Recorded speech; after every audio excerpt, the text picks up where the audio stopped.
नमस्कार साथियों, स्वागत है आपका ऑनलाइन स्टडी ग्रुप में। उत्तर प्रदेश विशेष श्रृंखला के अंतर्गत आज के इस पार्ट में आप उत्तर प्रदेश के उन महत्वपूर्ण टॉपिक को कवर करेंगे जिनका सीधा संबंध आपके परीक्षा के प्रश्न पत्र से है। यदि आप विगत समय में उत्तर प्रदेश विभिन्न लोक सेवा आयोग, चाहे वो यूपी ट्रिपल एससी हो या यूपी पीएससी हो, उनके प्रश्न पत्रों को देखेंगे तो आप ये पाएंगे कि उत्तर प्रदेश स्पेशल से प्रश्नों की संख्या में बढ़ोतरी हुई है और साथ ही साथ इन पार्ट से निश्चित तौर पर आपको प्रश्न देखने को मिलेंगे। आज के इस पार्ट में आपको उत्तर प्रदेश के प्रमुख मेले और उत्सव, लोक नृत्य, लोकगीत, जल विद्युत परियोजना, उत्तर प्रदेश की प्रमुख जनजाति, उत्तर प्रदेश के प्रमुख कारखाने और उनसे संबंधित स्थल, खनिज संसाधन और उनसे संबंधित प्रमुख स्थल, मृदा, उत्तर प्रदेश के प्रमुख दर्शनीय स्थल और उनसे संबंधित जनपद, और उत्तर प्रदेश में जो विश्वविद्यालय हैं, केंद्रीय विश्वविद्यालय, कृषि विश्वविद्यालय और जो वर्तमान समय में राज्य विश्वविद्यालय जिनकी प्रस्तावित हैं या तो जो निर्माणाधीन हैं, उनकी चर्चा, जिनका सरोकार सीधे आपके परीक्षा से है, उन सभी टॉपिक को इस वीडियो में कवर कराया गया है। जो लोग आगामी लेखपाल परीक्षा देने जा रहे हैं उनके लिए एक क्विक रिवीजन वीडियो होगा और साथ ही साथ जिनको यूपी ट्रिपल एससी की आगामी पेट की या कोई भी अन्य परीक्षाएं यूपी ट्रिपल एससी की देनी हो उनके लिए भी महत्वपूर्ण है। जो लोग उत्तर प्रदेश की आगामी समीक्षा अधिकारी, सहायक समीक्षा अधिकारी या बीईओ का एग्जाम देने जा रहे हैं उनके लिए उत्तर प्रदेश स्पेशल को कंप्लीट करना ये बहुत सुनहरा अवसर है।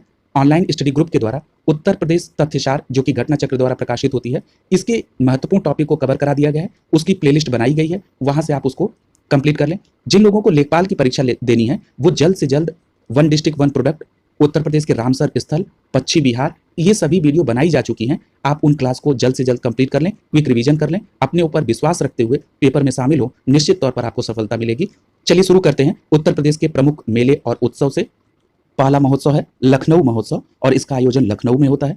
वाराणसी पर्यटन उत्सव वाराणसी में, आगरा पर्यटन उत्सव आगरा में, गंगा महोत्सव वाराणसी में, त्रिवेणी महोत्सव प्रयागराज में, इसी प्रकार होलिकोत्सव मथुरा में, परिक्रमा मेला अयोध्या में, कबीर मेला मगहर संत कबीर नगर में कबीर मेला होता है। कंपिल्य पर्यटन उत्सव कंपिल्य फर्रुखाबाद में, कन्नौज पर्यटन उत्सव कन्नौज में, रामायण मेला चित्रकूट में। हरिदास जयंती, यह प्रश्न बहुत बार पूछा गया है, हरिदास जयंती कहां पर? वृंदावन में। सैयद सालार उर्स बहराइच में, वाटर स्पोर्ट्स फेस्टिवल प्रयागराज में, महाकुंभ मेला यह प्रति 12 वर्ष पर इसका आयोजन होता है और कहां होता है? प्रयागराज में। बटेश्वर मेला बटेश्वर आगरा में, गढ़मुक्तेश्वर गंगा मेला हापुड़ में लगता है, याद रखेंगे। नौचंदी मेला मेरठ में, पॉपुलर प्रश्न है। देवा मेला बाराबंकी, इसको देवा शरीफ मेला भी कहते हैं, ये कहां पर? बाराबंकी में। इसी प्रकार मकनपुर मेला बिल्हौर कानपुर में, ये जो बिल्हौर है ये एक जगह का नाम है जो कि कानपुर में है, यहां पर मकनपुर मेला लगता है। ढाई घाट मेला शाहजहांपुर में, गोला गोकर्णनाथ मेला लखीमपुर खीरी में, कलिंजर मेला काफी पूछा जाता है, याद रखिएगा, बांदा में कालिंजर मेला लगता है। देवी पाटन मेला बलरामपुर में, कैलाश मेला आगरा, ये कैलाश एवं सिकंदरा में, ये आगरा के पास की जगह है, यहां पर कैलाश मेला लगता है। और सिकंदरा से आप जानते होंगे यहां से सीधा अकबर का रिलेशन है। अगला देखिए, सोरू मेला कासगंज में, लठमार होली बरसाना मथुरा में, आयुर्वेद महोत्सव झांसी में, बिट्ठूर गंगा महोत्सव कानपुर में, रामनगरिया मेला फर्रुखाबाद में, श्रृंगी रामपुर मेला फर्रुखाबाद में, शाकंभरी देवी मेला बहुत पॉपुलर है सहारनपुर में, खिचड़ी मेला गोरखपुर में, ये मकर संक्रांति के अवसर पर खिचड़ी मेला का आयोजन होता है गोरखपुर में, गोविंद साहब मेला अंबेडकर नगर में, रामनवमी मेला अयोध्या में, राम बारात आगरा में और बेरिया घाट मेला हरदोई में। ये प्रमुख मेले और उत्सव आपने यहाँ पर इसको कवर किया। इस चार्ट के माध्यम से जो भी प्रमुख मेले थे उसको आपको कवर कराया गया है। अब आप प्रमुख लोक नृत्य को देखेंगे जो उत्तर प्रदेश में आयोजित हैं और ये परीक्षा में सीधे प्रश्न आते हैं। जैसे चरकुला नृत्य किस क्षेत्र में होता है? तो ब्रजभूमि में। पाई डंडा बुंदेलखंड क्षेत्र में, राई नृत्य बुंदेलखंड क्षेत्र में, दीपावली नृत्य बुंदेलखंड क्षेत्र में, सैरा नृत्य बुंदेलखंड क्षेत्र में, कार्तिक गीत बुंदेलखंड में, कर्मा मिर्जापुर और सोनभद्र में, चौरसिया जौनपुर में, नटवरी नृत्य पूर्वी उत्तर प्रदेश में। अब जरा उत्तर प्रदेश के प्रमुख लोकगीत पे नजर रखिए। रसिया लोकगीत ब्रजभूमि में, कजरी लोकगीत मिर्जापुर, आल्हा बुंदेलखंड में, बिरहा पूर्वांचल क्षेत्र में। अगला देखिए, अगला टॉपिक जल विद्युत परियोजना से है। यहां पर जल विद्युत परियोजना का नाम दे दिया जाता है और यह पूछा जाता है कि ये किस नदी पर है या किस स्थल के पास है। तो जैसे खारा जल विद्युत परियोजना, ये असन नदी पर है और कहां पर है? सहारनपुर में। इसी प्रकार माता टीला जल विद्युत परियोजना बेतवा नदी पर और ललितपुर में है। यह प्रश्न बहुत पूछा जाता है। निर्गजनी और चित्रौरा, ये जो निर्गजनी और चित्रौरा है, ये ऊपरी गंगा नहर, ये कहां पर है, किस नदी पर, गंगा नदी पर और मुजफ्फरनगर में। सलवा और भोला, ये ऊपरी गंगा नहर, ये गंगा नदी के किनारे और मेरठ में ये जल विद्युत परियोजना है। ओबरा रिहंद नदी पर सोनभद्र में। राजघाट जल विद्युत परियोजना बेतवा नदी पर ललितपुर में। इसी प्रकार रिहंद जल विद्युत परियोजना रिहंद नदी पर सोनभद्र में। बेलका और बाबैल पूर्वी यमुना नहर, ये यमुना नदी पर सहारनपुर में। शीतला, ये याद रखिएगा, काफी पूछा गया है ये प्रश्न। शीतला जल विद्युत परियोजना बेतवा नदी पर झांसी में। अब यहां पर कुछ उत्तर प्रदेश की प्रमुख जनजातियों को देखेंगे आप, जिनको 2003 में अनुसूचित जनजातियां घोषित किया गया था। ये 10 जनजातियां हैं, जरा इनके बारे में देखिए कि ये कौन कौन सी और किस डिस्ट्रिक्ट में है। पहला नाम दिया है गोंड समूह। ये गोंड समूह में जो जनजातियां आती हैं, इसमें गोंड, धुरिया, नायक, ओझा, पथारी और राजगोंड आते हैं। ये प्रमुख जनजातियां किस जनपद में हैं, तो आप ये देखेंगे महाराजगंज, सिद्धार्थनगर, बस्ती, गोरखपुर, देवरिया, मऊ, आजमगढ़, जौनपुर, बलिया, गाजीपुर, वाराणसी, मिर्जापुर और सोनभद्र का इलाका, इसमें गोंड समूह की जनजातियां पाई जाती हैं। इसी प्रकार यदि बात करें खरवार समूह की, तो खरवार समूह देवरिया, बलिया, गाजीपुर, वाराणसी और सोनभद्र में पाई जाती हैं। याद रखिएगा, इन जनजातियों की विस्तृत चर्चा आपको पहले कराई जा चुकी है। यहाँ पर लिस्ट के माध्यम से आपको क्विक रिवीजन कराया जा रहा है। यहाँ पर अगर बात करें सहरिया की, तो ये ललितपुर में। परहिया, ये सोनभद्र में पाई जाती है। बैगा जनजाति, ये भी सोनभद्र में पाई जाती है। पनखा और पनिका, ये जनजाति सोनभद्र और मिर्जापुर में पाई जाती है। अग्रिया जनजाति सोनभद्र में। पटारी जनजाति सोनभद्र में। चेरो जनजाति सोनभद्र और वाराणसी में। भुइया या भुइया, ये जनजाति कहाँ पाई जाती है, सोनभद्र में। याद रखिएगा, ये प्रमुख जनजाति हैं, यहीं से प्रश्न निश्चित तौर पर बनते हैं। ये उत्तर प्रदेश में कुछ प्रमुख कारखाने हैं, यहाँ से भी आपको सीधे प्रश्न देखने को मिलेंगे। जैसे डीजल लोकोमोटिव वर्क्स कहाँ पर है, मड़ुआडीह वाराणसी में। सिंगरौली कोयला खान सिंगरौली सोनभद्र में, सीधे यहीं से प्रश्न बनाया जा चुका है पहले। उर्वरक कारखाने, अब ये देखिए उर्वरक कारखाने उत्तर प्रदेश में कहाँ कहाँ हैं। पहली बात तो फूलपुर में है, जो कि प्रयागराज डिस्ट्रिक्ट में आता है। गोंडा में है, गोरखपुर में है और आंवला में है, जो कि कहाँ पड़ता है, बरेली में। ठीक, याद रखेंगे, आंवला बरेली से प्रश्न पूछा जाता है निश्चित तौर पर। इसी प्रकार मॉडर्न बेकरीज की बात की जाए तो कानपुर में है। नैनो एरोस्पेस लिमिटेड की बात की जाए तो कहाँ पर है, नैनी प्रयागराज में। इसी प्रकार इंडियन टेलीफोन इंडस्ट्रीज, ये भी प्रश्न कई बार पूछा जाता है, ये 2 जगह पे है, रायबरेली में और नैनी प्रयागराज में। इसी प्रकार हिंदुस्तान एरोनॉटिक्स लिमिटेड, जिसको आप HAL के नाम से जानते हैं, ये लखनऊ, कानपुर और जगदीशपुर, जो कि अमेठी में पड़ता है, इन 3 जगहों पर हिंदुस्तान एरोनॉटिक्स लिमिटेड है। इसी प्रकार deep freeze meat plant Tundla में, फिरोजाबाद में। ट्रांसफार्मर फैक्ट्री झांसी में। सीमेंट कारखाना चुर्क और डाला सोनभद्र में, यह भी प्रश्न पूछा जाता है। एप्ट्रॉन कैपेसिटर लिमिटेड, ये लखनऊ में है। भारतीय चमड़ा रंगाई एवं जूता संस्थान कानपुर में है। इसी प्रकार उर्वरक कारखाना इफ्को का, ये कहाँ कहाँ है, आंवला बरेली में और फूलपुर प्रयागराज में। अगला देखिए, तेल शोधन कारखाना मथुरा में है। हिंडाल्को इंडस्ट्रीज, ये किससे, हिंडाल्को इंडस्ट्रीज का संबंध एल्युमिनियम से, और ये कहाँ पर है, रेणुकूट सोनभद्र में। परमाणु शक्ति केंद्र नरौरा बुलंदशहर में, ये उत्तर प्रदेश में एकमात्र परमाणु शक्ति केंद्र है, नरौरा बुलंदशहर में। कृत्रिम अंग निर्माण लिमिटेड, ये भी कहाँ पर है, कानपुर में स्थित है। ये सभी महत्वपूर्ण हैं, आप इनको निश्चित तौर पर कंप्लीट कर लेंगे। यहाँ पर देखिए प्रदेश के प्रमुख खनिज संसाधन हैं और ये बताया जा रहा है कि ये किस क्षेत्र में पाए जाते हैं। यहाँ पहला नाम दिया है चूना पत्थर का। पहली बात याद रखिएगा कि चूना पत्थर मिर्जापुर और सोनभद्र में पाए जाते हैं। यदि पर्टिकुलर प्लेस की बात करें तो गुरुमा, कनाज और बापूहारी, ये मिर्जापुर में। वहीं सोनभद्र में गुरमा, भलुआ, बिल्ली और कजराहट, ये कहाँ पर है, सोनभद्र में। ये प्लेस चूना पत्थर से संबंधित हैं। कोयला सिंगरौली सोनभद्र में। बाक्साइड बांदा में, वाराणसी और ललितपुर में बाक्साइड है। डोलोमाइट बारी, जो कि कहाँ पड़ता है, सोनभद्र में और बांदा में, यहाँ पर डोलोमाइट पाया जाता है। कई बार आपने देखा होगा उत्तर प्रदेश लोक सेवा आयोग की परीक्षा में ये पूछ लिया जाता है कि कौन सा खनिज संसाधन उत्तर प्रदेश में नहीं है। इस तरह से भी प्रश्न पूछे जाते हैं, इसलिए अगर आपको नाम और उसके प्लेस मालूम होंगे तो आप इजिली एलिमिनेट कर पाएंगे। कांच बालू प्रयागराज, बांदा, अलीगढ़ और चित्रकूट में। पोटास लवण, ये भी प्रयागराज, चंदौली में, बांदा, झांसी और सोनभद्र में। इसी प्रकार एंडालुसाइट, ये सोनभद्र और मिर्जापुर में। पायरोफाइलाइट ये झांसी, ललितपुर, महोबा और हमीरपुर में। सेलखड़ी हमीरपुर और झांसी में, ये काफ़ी पॉपुलर प्रश्न है, कई बार पूछा गया है। इसी प्रकार पाइराइट्स सोनभद्र में, रॉक फास्फेट ललितपुर में, फायर क्ले बांसी, मकरी, खो कहाँ पर? मिर्जापुर में और सोनभद्र में। हीरा बांदा और मिर्जापुर में। सोना सोनभद्र और ललितपुर में। इसी प्रकार तांबा, तांबा का याद रखिएगा ललितपुर में और किस क्षेत्र में? सोनराई क्षेत्र में। यूरेनियम ललितपुर के लिए, ये बहुत पॉपुलर प्रश्न है। इसी प्रकार संगमरमर मिर्जापुर और सोनभद्र के इलाके में। एस्बेस्टस ये मिर्जापुर और झांसी में बड़ा गांव क्षेत्र में। जिप्सम झांसी और हमीरपुर में। सैंडस्टोन मिर्जापुर में। डायस्पोर ये कहाँ पर? झांसी, महोबा और ललितपुर क्षेत्र में डायस्पोर। ग्रेनाइट बांदा, झांसी, हमीरपुर, ललितपुर, महोबा और सोनभद्र के क्षेत्र में ग्रेनाइट पाया जाता है। लौह अयस्क ललितपुर में। कैल्साइट मिर्जापुर में। चाइना क्ले सोनभद्र और बांदा में। फेल्सपार झांसी में। सिलेमेनाइट सोनभद्र में। और गेरू कहाँ पाया जाता है? बांदा में। इस प्रकार आपने उत्तर प्रदेश के प्रमुख खनिज और उनसे संबंधित जिलों की लिस्ट को देखा, ये बिल्कुल आपको याद रहनी चाहिए। अगला है मृदा। मृदा में आप सभी को पता है कि जो जलोढ़ मृदा होती है ये दो भागों में बटी होती है, एक को कहते हैं खादर और दूसरी होती है बांगर। जिन क्षेत्रों में नदियों का बाढ़ क्षेत्र ज़्यादा प्रभावित रहता है, यानी जहाँ ज़्यादा बाढ़ आती है, यानी वहाँ पर नदियों के द्वारा मिट्टी बार बार परिवर्तित कर दी जाती है, उस क्षेत्र को कहते हैं खादर। और याद रखिएगा ये काफ़ी उपजाऊ क्षेत्र होता है।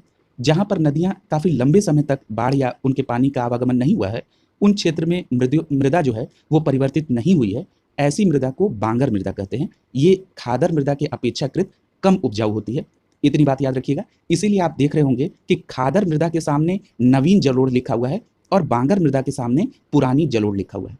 अब जरा खादर मृदा को अन्य स्थानीय नामों से देख लें। इनको नवीन जलोढ़, कछारी, दोमट, मटियार और सिल्ट बलुआ के नाम से जाना जाता है। वहीं अगर बात करें बांगर मृदा की तो पुरानी जलोढ़, उपरहार मृदा और दोमट, मटियार, बलुई दोमट, इस नाम से बांगर मृदा को जाना जाता है। अगर हम बात करें ऊसर भूमि की तो ऊसर भूमि यानी लवड़ी और छारी, इसको रेह, बंजर और कल्लर के नाम से जाना जाता है। वहीं बात करें बलुई मिट्टी को जो ऊंचे टीले पे, इसको भूण के नाम से जाना जाता है। काली मृदा को रेंगुर मृदा, करेल या कपास मृदा के नाम से जानते हैं। ये भी प्रश्न पूछा जाता है कि काली मृदा को निम्नलिखित में से किस नाम से जाना जाता है, तो ज़्यादातर ऑप्शन में रेंगुर मृदा दिया रहता है। बुंदेलखंड क्षेत्र में मिट्टियाँ, ये लाल मृदा, परवा या इसको पड़वा भी कहते हैं, माड या मार, राकर या राकड़ मृदा और भोटा मृदा, ये सभी मृदा कहाँ पाई जाती है? बुंदेलखंड क्षेत्र में पाई जाती हैं। इस प्रकार आपने मृदा से संबंधित जो महत्वपूर्ण तथ्य है उनको आपने यहाँ पर कवर कर। अगला महत्वपूर्ण टॉपिक है प्रमुख दर्शनीय स्थल, यानी स्थल जो किस जनपद में है, इनसे संबंधित आपको यहाँ पर तथ्य मिलेंगे। ये भी परीक्षा के दृष्टिकोण से काफ़ी महत्वपूर्ण है।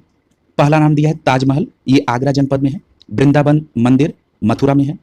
खानकाह रसीदी ये मैनपुरी में है, याद रखिएगा खानकाह रसीदी कहाँ पर है? मैनपुरी में। भगवान बाराह का मंदिर सोरो कासगंज में है।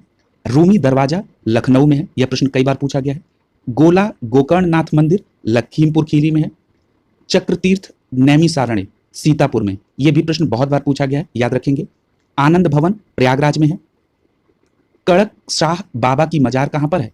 कौशाम्बी में, याद रखेंगे। बावनी इमली शहीद स्थल फतेहपुर में है। फांसी इमली शहीद स्थल प्रयागराज में है। शहीद स्थल छावनी बस्ती में है। कनक भवन कहाँ पर है? अयोध्या में है। सप्त मातृका की प्रतिमा कहाँ पर है? याद रखिएगा कन्नौज में सप्त मातृका की प्रतिमा है। इसी प्रकार जेके मंदिर कानपुर में है। दिगंबर जैन मूर्तियां यानी जो आसाई किले से प्राप्त हुई हैं, ये इटावा में है। शुक्ल तालाब कानपुर देहात में। गोरखनाथ मंदिर गोरखपुर में। बौद्ध स्तूप कुशीनगर और पिपरहवा सिद्धार्थनगर, इन दो जगह पर बौद्ध स्तूप है। बाबा सोमनाथ जी का मंदिर देवरिया में, यह भी प्रश्न कई बार पूछा गया है। अगला देखिए, संत कबीर नगर निर्वाण स्थल मगहर संत कबीर नगर में।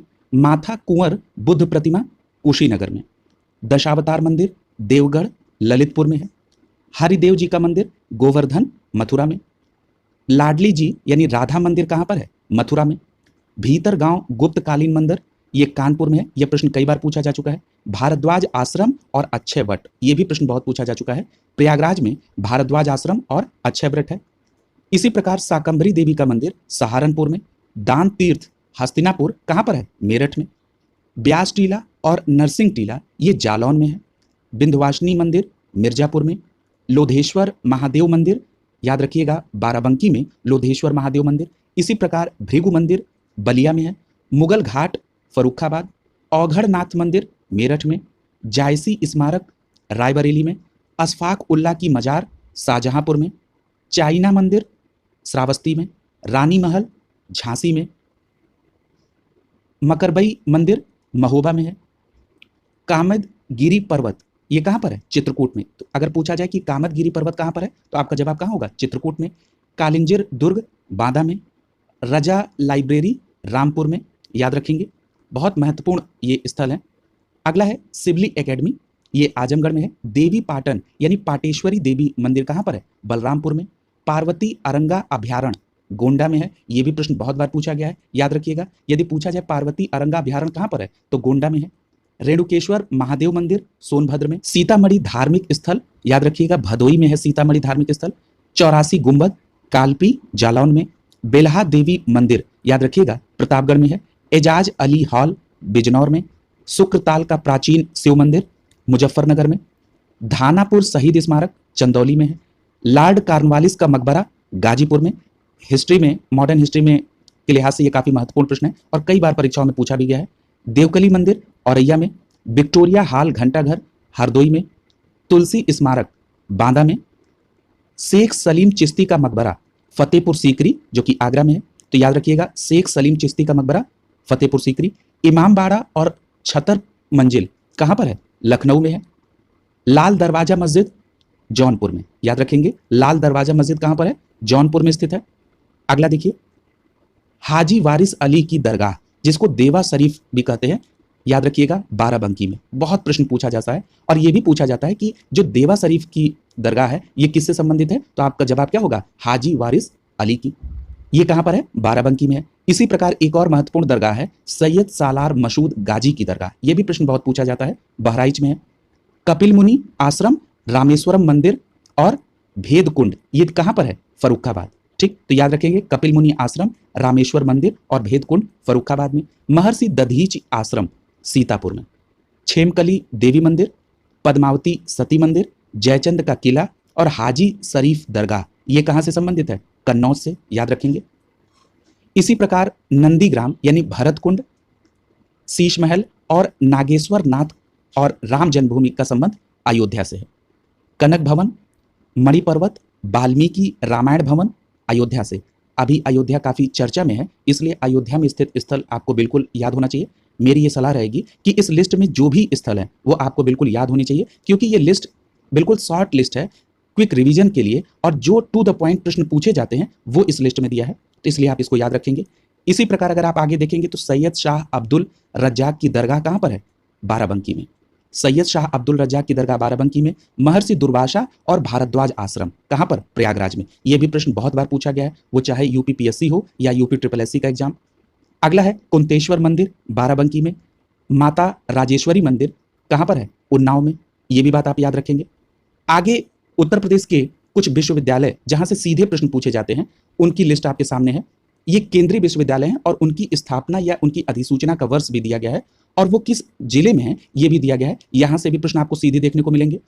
पहला नाम है इलाहाबाद विश्वविद्यालय जो कि इलाहाबाद में है। जो इलाहाबाद सिटी है उसका नाम अब बदल के प्रयागराज कर दिया गया है। इलाहाबाद विश्वविद्यालय की स्थापना 1887 में यानी 1887 में। बनारस हिंदू विश्वविद्यालय वाराणसी में है जिसको आप बीएचयू के नाम से जानते हैं, इसकी स्थापना 1916 में की गई, ये भी केंद्रीय विश्वविद्यालय है। अलीगढ़ मुस्लिम विश्वविद्यालय अलीगढ़ में है, इसकी स्थापना 1920 में हुई। कई बार 4 विश्वविद्यालयों का ऑप्शन देकर ये पूछा जाता है कि इनमें से कौन सा विश्वविद्यालय सबसे पहले स्थापित हुआ था, इसलिए उनकी स्थापना का वर्ष भी आप याद रखेंगे। यानी अलीगढ़ मुस्लिम विश्वविद्यालय अलीगढ़ 1920 में। बाबा साहब भीमराव अंबेडकर विश्वविद्यालय लखनऊ में है, 1996 में स्थापना। राजीव गांधी राष्ट्रीय विमानन विश्वविद्यालय अमेठी में, स्थापना के लिए 2013 में अधिनियम पारित हुआ था। राजीव गांधी राष्ट्रीय विमानन विश्वविद्यालय अमेठी में।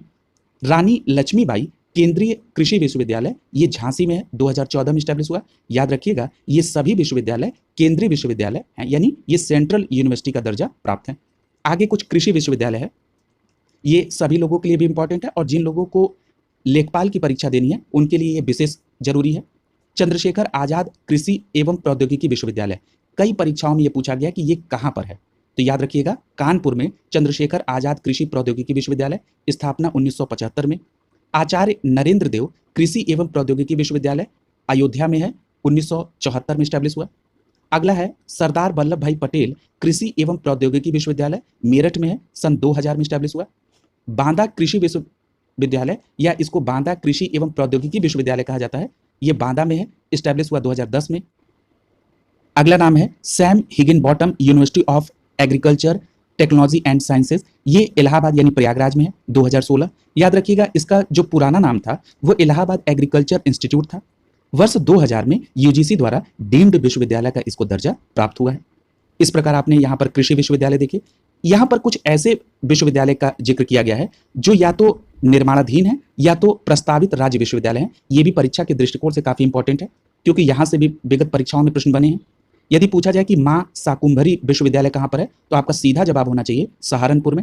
मेजर ध्यानचंद क्रीड़ा विश्वविद्यालय मेरठ में। उत्तर प्रदेश पुलिस एवं फॉरेंसिक साइंस विश्वविद्यालय लखनऊ में है। इसी प्रकार महायोगी गुरु गोरखनाथ आयुष विश्वविद्यालय गोरखपुर में है। राजा महेंद्र प्रताप सिंह राज्य विश्वविद्यालय अलीगढ़ में है। और प्रयाग राष्ट्रीय विधि विश्वविद्यालय, जिसका नाम अब डॉक्टर राजेंद्र प्रसाद के नाम पर रखा गया, डॉक्टर राजेंद्र प्रसाद राष्ट्रीय विधि विश्वविद्यालय, ये कहाँ पर है, प्रयागराज में। और राजा सुहेलदेव राज्य विश्वविद्यालय यानी महाराजा सुहेलदेव राज्य विश्वविद्यालय कहाँ पर है, आजमगढ़ में है। ये भी नाम आप याद रखेंगे क्योंकि ये करंट चर्चा में है। यहाँ पर एक नाम और मैं इंक्लूड कराना चाहता हूँ, दिव्यांग विश्वविद्यालय, ये कहाँ पर है, चित्रकूट में। याद रखिएगा उस विश्वविद्यालय का पूरा नाम क्या है, जगत गुरु राम भद्राचार्य दिव्यांग विश्वविद्यालय। मैं फिर रिपीट कर दे रहा हूँ, जगत गुरु राम भद्राचार्य दिव्यांग विश्वविद्यालय, ये कहाँ पर है, चित्रकूट में, 2001 में। इन विश्वविद्यालयों के नाम परीक्षा के दृष्टिकोण से इंपॉर्टेंट है। इस वीडियो के माध्यम से आपको उत्तर प्रदेश के उन महत्वपूर्ण पार्ट को कवर कराया गया जो परीक्षा के लिए काफी उपयोगी है। आप लोग अपनी तैयारी को सतत जारी रखें और जो भी प्लेलिस्ट है उत्तर प्रदेश स्पेशल की उसको जल्द से जल्द कंप्लीट कर लें। शुभकामनाओं के साथ आप सभी का बहुत बहुत धन्यवाद।